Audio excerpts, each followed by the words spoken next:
ఈ తోటలో నడుచుకుంటూ వెళ్తున్న బాటసారి ఎవరా అనుకుంటున్నారా? ఎవరో కాదు. అది స్వయాన మా ఆయన. ఉంటుంది దారి. మా తోటకి దారి మేమే మర్చిపోయామనమాట. ఎటు వెళ్ళాలా అని అక్కడ నిలబడి ఆలోచిస్తున్నారు తీవ్రంగా. చూసారా? ఇంక మొత్తానికి ఏదో ఒకలాగా అనుకున్న స్థానానికైతే చేరుకున్నామనమాట. సో, ఇక్కడ ఉన్నది ఏంటి అంటే ఒక పెద్ద మామిడి చెట్టు, అలాగే ఒక పనస చెట్టు ఉన్నాయి.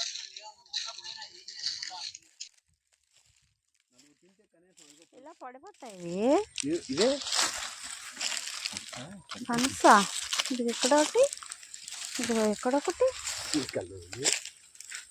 వేస్ట్ అవి. వేస్ట్ అవి. చూద్దాం అయినా లోపల ఏమైనా ఉంటేనే ఉంది. అదిగో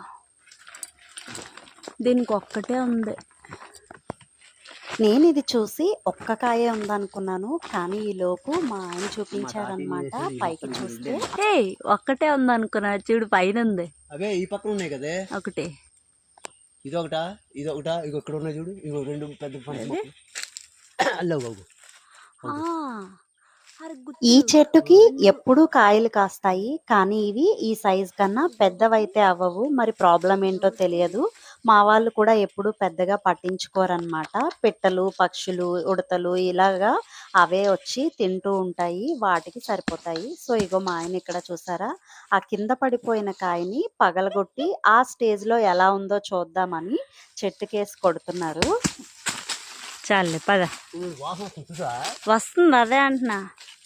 అంత చిన్న కాయైనా అలా కొడుతుంటే ఎంత మంచిగా స్మెల్ వస్తుందో. పనసకాయతో పట్లు. పట్లు కాదు, పనసతో ఆయన చాలా పాటలు పడ్డారు ఆ రోజు. Do follow for more videos. By by. Thank you.